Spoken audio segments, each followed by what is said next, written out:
గోవిందాయ నమః. అందరికీ జై శ్రీరామ్. యూట్యూబ్లో మరలా ఈ మధ్య వివాదాస్పదమవుతున్న ఒక విషయము, మన సర్కిల్లో సర్క్యులేట్ అవుతున్న విషయం, మన కామెంట్ సెక్షన్లో కూడా రాస్తున్న విషయం, ఉప్పు ఉత్సవం గురించి.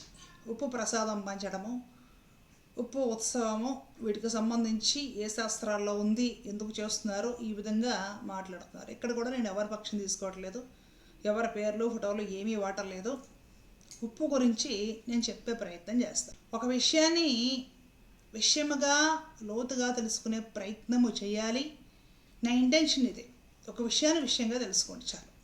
మీరేమి ఉప్పు ఉత్సవాల్లో పార్టిసిపేట్ చేయాలని, ఉపప్రసాదాలు తీసుకోవాలని, లేదంటే అదేదో అద్భుతం చేస్తుందని, మీ అన్ని రకాల రోగాలని వ్యాధుల్ని దూరం చేస్తుందని, మీకు ఏదో అదృష్టాన్ని ప్రసాదిస్తుందని ఏమి నేను ఇక్కడ చెప్పడం లేదు. ఉప్పుకు సంబంధించిన ఒక విషయాన్ని, కొన్ని అద్భుతమైన విషయాలను, నిజాలను కూడా మేము ముందుంచే ప్రయత్నం చేయాలని మాత్రమే నేను కోరుకుంటున్నాను. ఇప్పుడు మనకు ఆధ్యాత్మిక జీవితంలో భగవదారాధనలో 2 పద్ధతులు ఉన్నాయి. ఒకటి పండిత పద్ధతి, ఒకటి పామర పద్ధతి, ప్రకృతి వికృతి. ఉదాహరణకి తిరుపతి వెంకటేశ్వర స్వామి వారిని అక్కడ అర్చక స్వాములు పిలుస్తారు. అఖిలాండ కోటి బ్రహ్మాండ నాయకుడు, కలియుగ ప్రత్యక్ష దైవము, శ్రీభూనిళా సమేతుడైన శ్రీనివాస పరబ్రహ్మము శ్రీ వెంకటేశ్వర స్వామి వారు. ఇలా ఉంటాయి. ఇంకా అద్భుతంగా కూడా శ్రీనివాస గద్యంలో అయితే ఓర్ నాయన తెగ పొగిడి పొగిడి పొగిడి పొగిడి లాస్ట్లో స్వామి పేరు వాడతారన్నమాట. శ్రీనివాస గద్యం అని ఉంటుంది, అద్భుతంగా ఉంటుంది అది. వీళ్ళు అర్చక స్వామిని సేవిస్తారు. ఎప్పుడైనా వినండి, ఎస్వీబీసీ ఛానల్లో కూడా వస్తుంది. పామరుడు ఎంకన్న అనేస్తాడు వెంకటేశ్వర స్వామి. వెంకన్న కూడా కాదు, ఎంకన్న అంటాడు. గోవింద అనడు. క్యూలైన్లో పామరులు గోయిందా అంటారు. గోయిందా అది ఒక సొగసుగాను ఉండదు, వినడానికి మధురంగానూ ఉండదు. భగవంతుడు చూడ్డా అంటే చూస్తాడు, పలకడా అంటే పలుకుతాడు. వాళ్ళని అక్కుని చేర్చుకోవడా అంటే వాళ్ళనే ముందు అక్కుని చేర్చుకుంటాడు. అంటే భగవదారాధన విధానాలలో ఒకటి పండిత పద్ధతి, ఒకటి పామర పద్ధతి. అన్నీ తెలిసిన వాళ్ళు, శాస్త్రాల మొత్తం చదివిన వాళ్ళు ఆ పద్ధతి ప్రకారము సేవిస్తే దాన్ని భగవంతుడు అందుకుంటాడు. ఏమీ తెలియని వాడు ఉంటాడండి, పసివాడు. వాడికి అమ్మ అని పిలవడం రాదు, అమ్మ ప్రేమించదా, నాన్న అని పిలవడం రాదు సరిగ్గా, నాన్న దగ్గరికి తీయడా. పామర జనాన్ని కూడా ఆ సర్వేశ్వరుడు దగ్గరికి తీస్తాడు. ఆ ప్రకృతి మాత జగన్మాత ఆవిడ దగ్గరికి తీస్తుంది. ఇందులో ఏ సందేహం లేదు. భగవదారాధన విధానాలలో కూడా అనాదిక ఆరంభం నుండి మన పవిత్ర భారతంలో 2 రకాల పద్ధతులు ఉన్నాయి. ఒకటి గొప్ప పండితులు వరేణ్యులు చేసుకుంటూ పోయే పద్ధతి, ఒకటి పామర జనపదాల్లో చేసుకుంటూ పోయే గ్రామీణ ఆచారాల ప్రకారం కొనసాగే పద్ధతులు. రెండూ మనకి ముఖ్యమే. 2 సంస్కృతి సాంప్రదాయాలు నిలబెడుతున్నాయి. ఏది తక్కువ కాదు, ఏది చిన్నచూపు కాదు. దేన్ని మనం అగౌరవపరచాల్సిన పని లేదు. అలాగే మనకి ఈ పామర ఆచారాలు లేదా గ్రామీణ ఆచారాలు చూసుకుంటే ఎక్కువగా గ్రామ దేవతల ఆరాధన ఉంటుందన్నమాట. గ్రామాల్లో మన దేశము వ్యవసాయం మీద ఆధారపడిన దేశము. పాడి పంట, దేవుడే మొక్కుకున్నారంటే ఒకటే, పాడి పంట చల్లగా ఉండాలి, కోడి మేక చల్లగా ఉండాలి. ఇది దేవుడిని మొక్కే మొక్కు. ఎందుకంటే ఈ పాడి పంట కోడి మేక మీదే భారతదేశం ఆధారపడి ఉంది. ఇప్పుడంటే ఉద్యోగాలు అవన్నీ వచ్చేసి వేరే దారులు ఉన్నాయి సంపాదించుకోవడానికి. నిన్న మొన్నటి వరకు కూడా వ్యవసాయమే ప్రధానం భారతదేశానికి, ముఖ్యమైన ఆర్థిక వ్యవస్థ. గ్రామాల్లో ఎంతమంది దేవతలను ఆరాధించుకునేది కూడా పాడి పంట బాగుండాలి అనేసి. మనకు వైదిక ఆచారంలో చూసుకుంటే రాత్రి అన్నం పొద్దున్న తినకూడదు. భగవంతుడికి నివేదన చేయాలి అంటే ఉదయం మనం లేచి స్నానం చేసి ఉతికిన బట్ట అంటే మడిబట్ట కట్టుకొని, ఉతికారేసిన బట్ట బొట్టు అది పెట్టుకొని దేవుడికి నైవేద్యం వండి వేడివేడిగా రెడీ చేసేసి కాస్త వేడి తగ్గిన తర్వాత తులసి అవి వేసేసి లేదా వారి వారి పద్ధతి ప్రకారం నివేదన పెట్టాలి మంత్రపూతంగా. ఇది వైదిక పద్ధతి. గ్రామాల్లో గ్రామ దేవతలు చేసే నివేదన ఏంటో తెలుసా? రాత్రి వేళ అన్నం ఉండి ఆ అన్నాన్ని బాగా పిసికి కాస్త చల్ల అంటారు, మజ్జిగ నీరు వేసేసి బాగా పిసికేసేసి దాంట్లో ఉల్లిపాయలు సన్నగా కట్ చేసి, ఉల్లిపాయలు పచ్చిమిరపాయలు కూడా వేసి, అంత ఉప్పు వేసి పిసికి కుండలో పోసేసి, కొత్త కుండలో రాత్రంతా ఉంచి, పొద్దున్నే ఆ కొత్త కుండ మీద రాత్రంతా ఆ కుండలో నానిన అన్నం, దాని మీద వేపాకులు అవి పెట్టి పసుపు కుంకుమ పెట్టి దీపం పెట్టుకొని తీసుకెళ్ళి గ్రామ దేవతలు నివేదన పెడతారు. రాత్రి అన్నం చద్దన్నం, రాత్రి మిగలబెట్టిన అన్నం. అది ఎలా ఉండారో ఏంటో వైదికంగా ఏమీ ఉండవు దానికి, ఒక రీతి పద్ధతి ఉండదన్నమాట. దాన్ని అంబలి అంటారు. దాన్ని తీసుకెళ్ళి ఉదయం నైవేద్యం పెట్టేసి దాన్ని అందరూ గ్లాసులు గుడి దగ్గర పోసేస్తారు. తిరుపతి గంగమ్మ గుడి, తాతయ్య గుంట గంగమ్మ అమ్మవారు తిరుపతి గ్రామ దేవత. ఆమెకు కూడా జాతర చేసేటప్పుడు ఈ అంబలే రాత్రి వండి పిసికి అన్నంలో ఉల్లిపాయలు వేసేసి కుండలో పెట్టిన అంబలి పొద్దున పూట గుడి దగ్గర తీసుకొస్తే అక్కడికి వచ్చి విఐపీలు రాజకీయ నాయకులు ఎమ్మెల్యేలు కూడా గుడికి వచ్చినప్పుడు అడిగి మరి తీసుకుని గ్లాసులు అలాగే తాగేస్తారు. ఎందుకంటే గ్రామాలలో వాళ్ళకి ఆహారం కావాలి.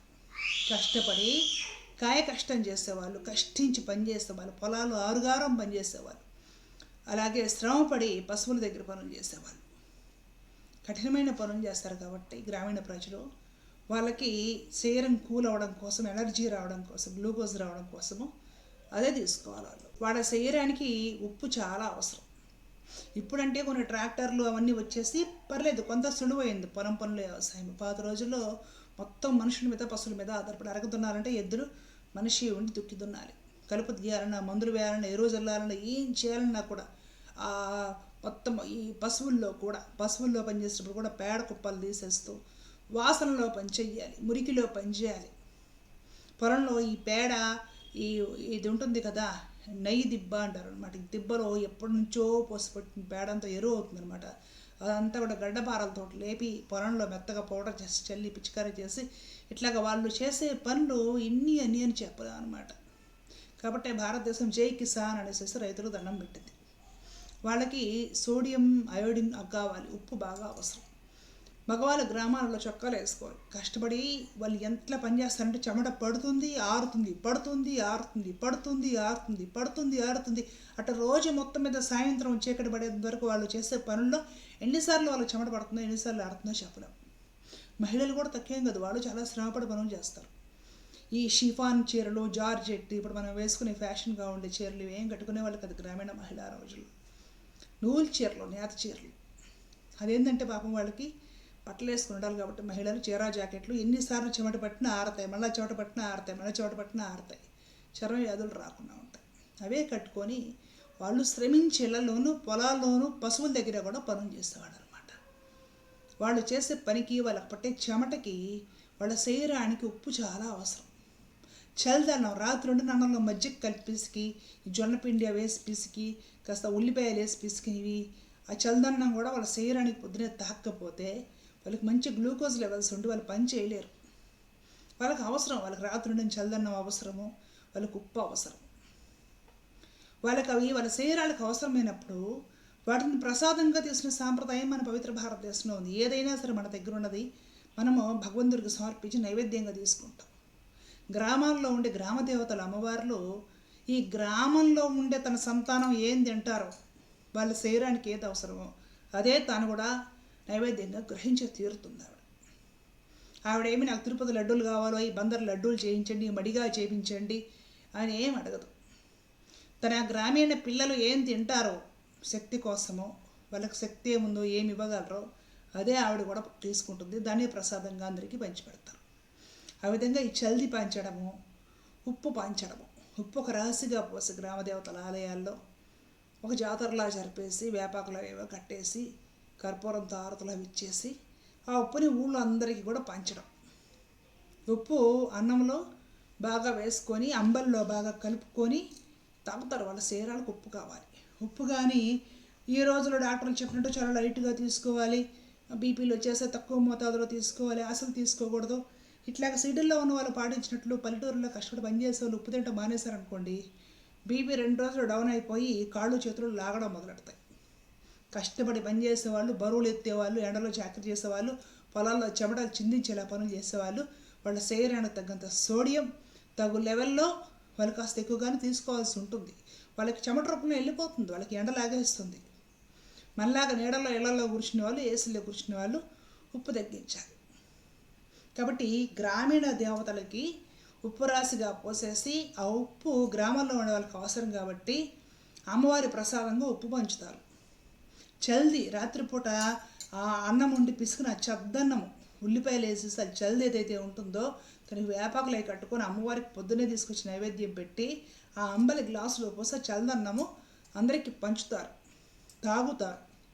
వాళ్ళకి శక్తి వస్తుంది. అది గ్రామీణ ఆచారం. దాన్ని మనం ఎగతాళి చేయక్కర్లేదు. మన ఉభయ తెలుగు రాష్ట్రాలతో కంటే కూడా తమిళనాడులో గ్రామదేవతలకు వచ్చే సాంప్రదాయం విపరీతంగా ఉంది. తమిళనాడు, శ్రీలంక అంతా తమిళ సాంప్రదాయమే. గ్రామ దేవతల్ని తమిళ పేర్లే ఉంటాయి. అవన్నీ శాస్త్రాల్లో ఉంటాయంటే ఉండవు. ప్రకృతి స్వరూపము అమ్మవారు, శక్తి స్వరూపిణి ఉంటుంది అంతే. రకరకాల తమిళ పేర్లతోటి కొన్ని వందల అమ్మవార్ల ఆలయాలు కనపడతాయి మనకి. ప్రతి గ్రామంలోనూ కనపడతాయి. రోడ్డు మీద మనం కారులో వెళ్తూ ఉంటే గ్రామ దేవతల గుళ్ళు విపరీతంగా రంగుల విగ్రహాలు అవన్నీ పెట్టి గుళ్ళు కనపడుతూ ఉంటాయి మనకు. విపరీతంగా విశేషంగా గ్రామ దేవత ఆరాధన ఉంది. ఆ తర్వాత తెలంగాణ, ఆంధ్ర ప్రాంతాల్లో కూడా గ్రామదేవత ఆరాధన బాగా విశేషంగానే ఉంది. గ్రామదేవతలను ఆరాధించే సాంప్రదాయం ఉన్నవాళ్ళు గ్రామదేవతల ఆరాధనలో ఉప్పులు వాడతారు, చల్దులు వాడతారు. ఇంకా కొన్ని చోట్లయితే చేపలు, మాంసం లాంటివి కూడా వాళ్ళు ఏం తీసుకుంటారు గ్రామీణులు, వాటిని కూడా నివేదన చేసేసి ప్రసాదంగా వాళ్ళు తీసుకుంటారు. వాళ్ళ ఆచారం అది, మనం కాదనలేం. మనకు శరీరంలో సోడియం లేదా ఉప్పు తగినంతగా లేకపోతే కూడా కాళ్ళు చేతులు లాగడం, బీపీ డౌన్ అయిపోయేసేసి ఇట్లాంటివి కొన్ని రకాల రుగ్మత ఏర్పడే అవకాశం ఉంటుంది. ఉప్పు తగినంత తీసుకోవాల్సిన మోతాదుగా ఆయా పనులు చేసే వాళ్ళు తీసుకుంటే ఆరోగ్యంగా సక్రమంగా ఉంటుంది. కాబట్టి ఆ ఉప్పు ఏదో అది కూడా గ్రామ దేవతలకు నివేదన చేసేసి తీసుకునే ఆచారం గ్రామీణ భారతంలో ఉంది. కాబట్టి గ్రామ దేవతలకి ఉప్పు నివేదన చేసేసి ఉప్పు ఉత్సవాలు చేస్తారు, ప్రసాదంగా తీసుకుంటారు. చల్ది కుండలు పెట్టేసి ఉత్సవం చేస్తారు, జాతర చేస్తారు. ఆ చల్ది లేదా అంబలి లేదా గంజి లేదా చద్దన్నము ప్రసాదంగా తీసుకుంటారు. దాంట్లో ఉల్లిపాయలు కూడా వేస్తారు. వైదిక సాంప్రదాయంలో ఉల్లిపాయలు తింటారు, కానీ గ్రామ దేవతలకి అంబల్లో ఉల్లిపాయలు సన్నగా తరిగి ఉల్లిపాయలు, పచ్చిమిరపకాయ ముక్కలు కూడా వేసేసి తినేస్తారు. గ్రామీణులకు అవి నోట్లోకి వెళ్ళగానే అరిగిపోతాయి. మన పూట అలాంటి తినమనుకోండి, మన గ్రామాల్లో ఉండే వాళ్ళకి అదే ముఖ్యమైనది. అంబలి చాలా శక్తినిస్తుంది కూడా. కాబట్టి దీని గురించి రాద్ధాంతాలు అక్కర్లేదు. మనకి వంటింట్లో ఎన్ని సామాన్లు ఉన్నా కూడా శ్రద్ధ వహించేది ఉప్పు విషయంలోనే. ఉప్పు కింద పడినా కూడా తొక్కకూడదు. శుక్రవారం రోజు ఉప్పు ఎవరికి ఇవ్వకూడదు. ఉప్పు జాడలకు అవి ఇవి తగలకూడదు. ఉప్పు విషయంలో మనం జాగ్రత్తగా ఉంటాం. లవణం సముద్రంలో నుండి వస్తుంది. సముద్రం ఒడ్డున బ్రతికే వాళ్ళు కూడా ఉప్పు విశేషంగా తీసుకుంటారు. ఎందుకంటే వాళ్ళకి సోడియం కావాలి బాగా. కొంత వాళ్ళు పీల్చే సముద్రం గాలిలో నుండి వస్తుంది, ఉప్పు నుండి కూడా తీసుకుంటారు. అలాగే ఉప్పులో నుండి మనకి ముఖ్యంగా దొరికింది సోడియం. అది తక్కువైందంటే మానసిక వ్యాధులు వస్తాయి. బాగా సోడియం కానీ తక్కువగా ఉంటే మందబుద్ధులు అవుతారు, పిచ్చోళ్ళు అవుతారు. నీకు ఆ సోడియం ఎక్కడి నుంచి వస్తుంది? ఉప్పు నుండే వస్తుంది. మరి అప్పుడు కొంచెం ఉప్పు తీసుకుంటే మానసిక వ్యాధులు నివారణ అవుతాయి అంటే మన పెద్దల విధంగా చెప్తే మనం ఎందుకు తప్పుపట్టాలి? ఇదే మానసిక వ్యాధులు నివారణ చేసుకోవడం కోసము సైకియాట్రిస్టుల్ని, మెంటల్ స్పెషలిస్టులని కలిసి వేలు లక్షలు ఖర్చు పెడితే అప్పుడు బాగుంటుందా మీకు? కాస్త మందబుద్ధి, మానసిక రుగ్మతలు ఉన్న వాళ్ళకి సోడియం అవసరం. సోడియం మనకు ఉప్పులో నుండే వస్తుంది. కాబట్టి ఉప్పు అనేది ప్యాకెట్లు కాకుండా అమ్మవారికి ప్యాకెట్లు పెట్టవు. సముద్రపు ఉప్పు కళ్ళు అంటారు అనమాట. అంటే లావు ఉప్పు, క్రిస్టల్ సాల్ట్ అంటారు కదా, కొంచెం లావుగా ఉండే ఉప్పు కళ్ళులు అంటారు కదా. ఆ ఉప్పు కళ్ళులు ఒరిజినల్గా సముద్రంలో ఏది పండు వస్తుందో ఆ ఉప్పు కళ్ళలు రాసిపోసి గ్రామీణ దేవతలకు నివేదన పెడతారు. సాల్ట్ ప్యాకెట్లు లేదంటే మెత్తటి సాల్ట్లో నివేదన చేయరు. ఆ ఉప్పుని ప్రసాదంగా పంచి పెడతారు. ఆ ఉప్పుని తెచ్చుకొని మనం నూరుకొని ఏదైనా మజ్జిగలో వేసుకొని తాగడమో, వంటల్లో వేసుకోవడమో చేసుకోవచ్చు. మంత్రభూతమైన ఉప్పు కాబట్టి మనకు అందాల్సిన అయోడిన్ బాగా అందుతుంది. అయోడిన్ లేకపోతేనే కదా మానసిక రుగ్మతలు వచ్చేది. ముఖ్యంగా పిల్లల్లో మందబుద్ధి తీవ్రత అయోడిన్ లేకపోతే ఎక్కువగా ఉంటుంది.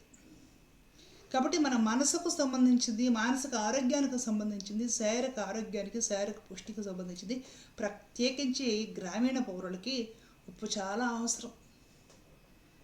అర్థమవుతుంది కదా.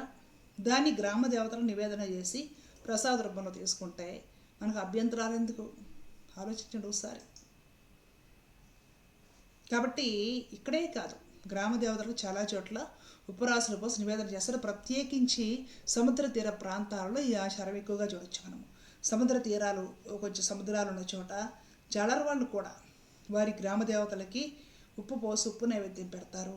చేపలు తీసుకొచ్చి చేపల నైవేద్యం పెడతారు. మరి వాళ్ళకి పండేది సముద్రంలో ఉప్పు చేపలు అవే కదండి, వాటి నైవేద్యం పెడతారు వాళ్ళ గ్రామదేవతకి, కులదేవతకి. దాంట్లో మనం తప్పబడాల్సింది దాన్ని ప్రసాదంగా తీసుకుంటారు వాళ్ళు. శారీరక మానసిక ఆరోగ్యాలకి కల్లుప్పు, ఏదైతే సముద్రంలో నుండి స్వచ్ఛంగా వచ్చే ఉప్పు ఉంటుందో అది చాలా మంచిది. పిల్లల్లో మందబుద్ధి లేకుండా చేస్తుంది, అయోడిన్ సమస్య లేకుండా చేస్తుంది. అంటే సాల్ట్ ఉప్పు కాదు, సముద్రంలో నుండి డైరెక్ట్గా వచ్చిన ఏమాత్రమో ఈ పాలిష్, ఈ కెమికల్స్ ఏమీ కలవని ఈ ఉప్పు గళ్ళు, ఏమైతే ఉప్పు కళ్ళు ఉంటాయో అది చాలా మంచిది. కాబట్టి దాని గురించి రాద్ధాంతాలు అవసరం లేదు. మనం మాట్లాడుకోవడానికి ఇంకా చాలా సమస్యలు ఉన్నాయి ధర్మంలో. వాటి మీద మనం ఫైట్ చేయాలి, జనాలకు ఒక అవేర్నెస్ క్రియేట్ చేయాలి. అయ్యి వదిలేసేసి ఎవరో ఉప్పు ప్రసాదం పంచుతుంటే దాని మీద గొడవలు. ఏం మునిగిపోతుంది, నేను విషయం కలిపి పంచుతున్నారా? లేదు కదా. కాబట్టి మాట్లాడుకోవడానికి చాలా విషయాలు ఉన్నాయి, పరిష్కరించుకోవాల్సిన విషయాలు చాలా ఉన్నాయి. ఈ చిన్న చితక విషయాలు వదిలేయండి. వ్యాపారాత్మకం కానంత వరకు కూడా ఏదైనా కూడా ధర్మంలో మంచిది. మరీ వ్యాపారం బిజినెస్ అయిపోతే ప్రతిదీ చూపించి బిజినెస్లు చేయించేసేసి అద్భుతాలు ప్రచారం చేసేసి మేఘాల మీద జనాన్ని పరుగులు పెట్టి పిచ్చోళ్ళని చేస్తుంటాయి. అప్పుడు మనం ఆపాలి, అడ్డుపడాలి.